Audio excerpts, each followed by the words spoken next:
Olá pessoal, existe uma imunidade que foi colocada na Constituição pela Emenda Constitucional número 75 e que não está no artigo 9º do CTN. Vamos a ela.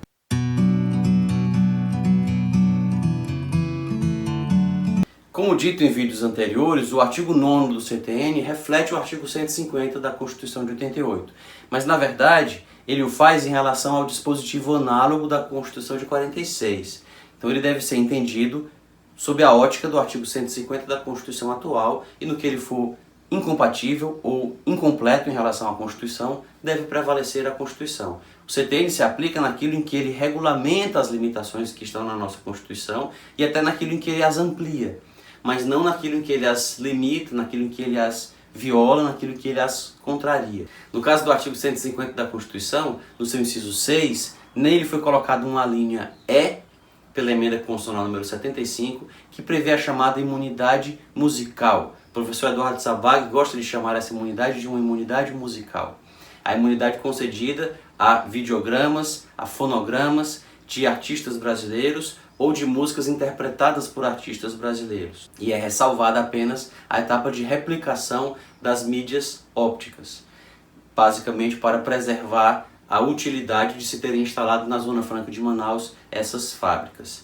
Mas qual o significado dessa imunidade? Basicamente ela estabelece que se tratarem de artistas brasileiros, que interpretem músicas de brasileiros ou que interpretem músicas estrangeiras ou de artistas estrangeiros, mas sejam eles os intérpretes brasileiros, nesse caso nós teremos a imunidade do arquivo da música, se for vendido por download, se for objeto de streaming, enfim, esse arquivo musical ele será imune, e também a respectiva mídia óptica. Apenas a etapa de replicação, a cópia, a elaboração das cópias é que poderá ser tributada normalmente, e ainda assim apenas em relação às mídias ópticas.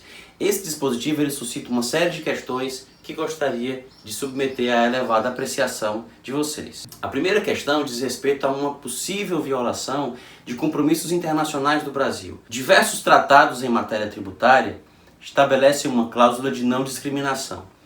Uma cláusula segundo a qual, uma vez pago o imposto de importação, que é a única barreira que pode ser usada para discriminar produtos nacionais importados, e cujas alíquotas são objeto eventualmente de negociação no cenário internacional, mas uma vez pago o imposto de importação, no plano interno, o produto nacional e o produto estrangeiro devem ter a mesma tributação. Eles não podem sofrer mais nenhuma discriminação no que tange aos tributos internos. E o que essa emenda faz é exatamente discriminar os produtos nacionais dos produtos estrangeiros em relação à música.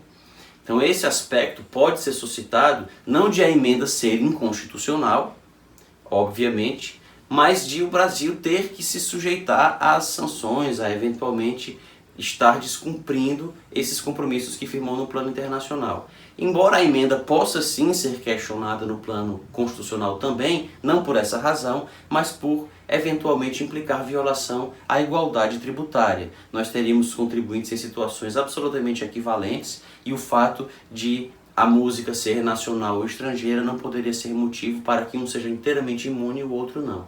Mas essa é uma discussão que não tem sido colocada, talvez porque a própria imunidade chegou um pouco fora de hora. Essa imunidade foi editada, foi colocada na Constituição para tentar dar uma sobrevida à indústria fonográfica por conta da pirataria. Havia uma concorrência muito grande para, sobretudo as fábricas de CDs, as gravadoras que produziam CDs, em relação à pirataria. Um artista mal saía do estúdio depois de ter gravado o seu disco e já encontrava no camelô da esquina a cópia pirata daquele disco que ele tinha acabado de gravar. Então, essa pirataria fazia com que os discos originais caíssem as suas vendas e isso estava colocando a indústria fonográfica em risco. A imunidade veio para tentar remediar isso, mas nós sabemos que hoje, seja o disco pirata, seja o disco original, ele não é mais comprado, as pessoas ouvem música nos dias de hoje por outras plataformas, de outras maneiras, inclusive através do streaming, quando se paga uma assinatura mensal para usar a Apple Music, ou a Deezer, ou o Spotify, é até difícil saber se está sendo ouvida uma música de um artista brasileiro, ou de um artista estrangeiro, ou interpretada por um brasileiro. Enfim, é muito difícil, inclusive, fazer a separação para fim de aplicação dessa imunidade. Ela foi uma imunidade pensada para quando se compravam CDs. Algo que, em face da elevada disruptividade da tecnologia, praticamente não existe mais. E é inclusive um dado curioso. Como a imunidade se reporta à ressalva, à replicação das mídias ópticas, então ela diz que a gravação, a mixagem e posteriormente a venda dos CDs, primeiro a preparação dos fonogramas, depois a venda dos CDs, tudo isso é imune. Mas a etapa de replicação das mídias ópticas, ou seja, as cópias feitas na fábrica, essa etapa é tributada, de acordo com a redação da emenda, mas ela se refere apenas a mídias ópticas.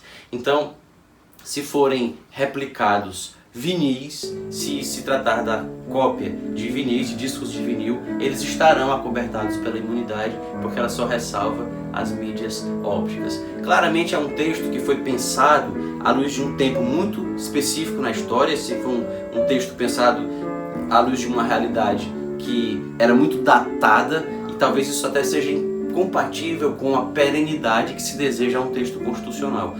Sobretudo quando se reporta a tecnologia, o texto constitucional não pode ser assim tão específico, sob pena de, com muito pouco tempo, como aconteceu com essa emenda, ficar datado. Então, o que você acha da imunidade musical? Como é que você compra as suas músicas? Se as compra? Como as escuta? Como as consome? Veja que se o faz através de streaming, essa imunidade já tem a sua aplicação problematizada. Mas se o faz através de vinis, a imunidade até será bastante útil, inclusive para a etapa de replicação dos vídeos, dos discos, para talvez barateá-los e permitir que concorram, não com a pirataria mais, mas com os CDs, que terminaram sendo prejudicados pela emenda que tentou ajudá-los. É o papel do tributo ajudar uma tecnologia, atrapalhar outra tecnologia, interferir no avanço tecnológico? Nos próximos vídeos trataremos de outros artigos do Código Tributário Nacional. Os interessados, inscrevam-se no canal, ativem as notificações, deixem os seus comentários e até a próxima.